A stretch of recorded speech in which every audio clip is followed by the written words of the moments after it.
नमस्कार दोस्तों, मैं अशोक खत्री। आज आधार कार्ड के बारे में संपूर्ण चर्चा करते हैं। आधार कार्ड को 28 जनवरी 2009 को इलेक्ट्रॉनिक्स एंड सूचना प्रौद्योगिकी मंत्रालय भारत सरकार के द्वारा मान्यता प्राप्त हुई। आधार कार्ड को 12 डिजिट का नंबर दिया हुआ है, जो कि सारे ही 12 डिजिट न्यूमेरिक हैं।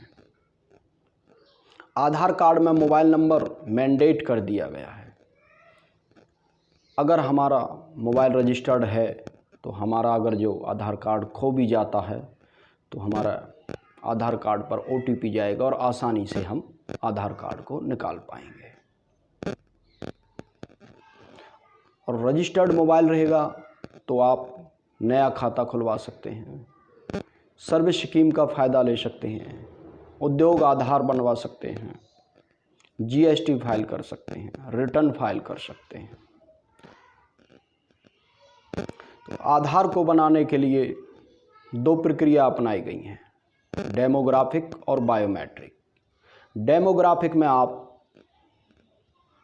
नाम, address, date of birth, gender को देख सकते हैं। और बायोमेट्रिक का जो माध्यम होगा वो हमारा फेस, आइरिस और फिंगर।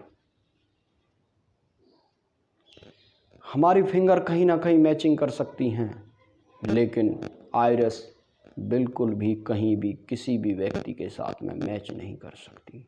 ऐसा मानना मंत्रालय का है। तो पहले जो आधार कार्ड बनते थे, जैसे लेडीज के केस में डॉटर ऑफ, वाइफ ऑफ लिखा रहता था। अगर जो शादीशुदा है तो वाइफ ऑफ, और अनमैरिड थी तो डॉटर ऑफ। और लड़के के केस में, पुरुष के केस में सन ऑफ लिखा रहता था। लेकिन कुछ समय पहले इन सभी को विभाग ने हटा के जो नए अब आधार कार्ड बन रहे हैं उसमें केयर ऑफ आता है।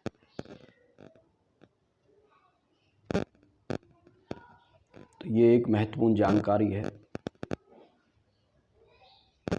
तो आधार कार्ड जो अब तक जनवरी 2020 तक का रिकॉर्ड बता रहा है 1.253 अरब बिलियन बन चुके हैं।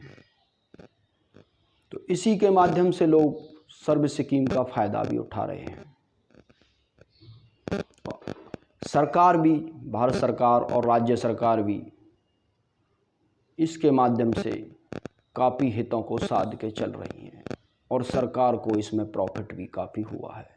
लोगों को भी काफ़ी अच्छी सहूलियत इसके माध्यम से मिली है, क्योंकि पहले डबलिंग बहुत ज़्यादा हुआ करती थी। मैनुअल वर्क था, जिसका किसी कर्मचारी, अधिकारी या मंत्रालय में कोई बातचीत, लेन देन था तो वहाँ से वो अपने लोगों को जहाँ तक उसकी रीच पहुँचती वहाँ तक उनको फ़ायदा पहुँचाया करते थे। लेकिन डिजिटल डिलीवरी के माध्यम से अंतिम पंक्ति के लोगों को भी फ़ायदा और सहूलियतें मिली हैं आधार कार्ड के माध्यम से। तो आधार कार्ड बहुत ही एक महत्वपूर्ण दस्तावेज है। अगर जो आपके आधार कार्ड में मोबाइल रजिस्टर्ड नहीं है तो मोबाइल को ज़रूर रजिस्टर्ड कराएं, तभी आप सर्विस स्कीम और डिपार्टमेंट में जो भी सहूलियतें दी गई हैं उनका फ़ायदा उठा पाओगे। और अगर जो आपका मोबाइल रजिस्टर्ड है आधार में तो आपका आधार कार्ड खो भी जाता है तो उस पर रजिस्टर्ड मोबाइल पर एक OTP जाएगा, उसके माध्यम से आसानी से आधार कार्ड निकल भी जाता है।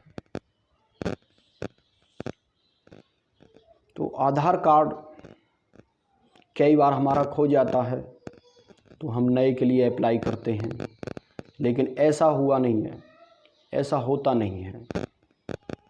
क्योंकि आधार कार्ड हमने नए के लिए अप्लाई तो कर दिया, अगर जो हमारा रिकॉर्ड ऑलरेडी वहाँ एग्जिस्ट है, आधार कार्ड हमारा बना हुआ है, तो हमारे उस प्रीवियस रिकॉर्ड को ही उस स्लिप के माध्यम से हमारा आधार कार्ड निकालेगा। तो आधार कार्ड एक यूनिक आईडी है, विशिष्ट पहचान पत्र, ना कि ये भारत सरकार की एक नागरिकता है। तो आधार कार्ड के बारे में मैं अपनी वीडियो के माध्यम से इसीलिए बार बार दोहरा रहा हूँ, चर्चा कर रहा हूँ कि आज की डेट में आधार कार्ड एक मैंडेट डॉक्यूमेंट्स भारत सरकार ने बना दिया है और राज्य सरकार इसके माध्यम से काफ़ी हद तक जनता की और अपनी सहूलियत देख के चल रही है। तो आधार कार्ड को मोस्टली सभी बनवाएं, तभी आप सर्विस स्कीम का फ़ायदा ले पाओगे। यदि यह मेरी जानकारी आपको अच्छी लगी हो तो लाइक, कमेंट और शेयर करना न भूलें। इन्हीं शब्दों के साथ मैं अपनी वाणी को विराम देता हूँ। थैंक यू, धन्यवाद, नमस्कार।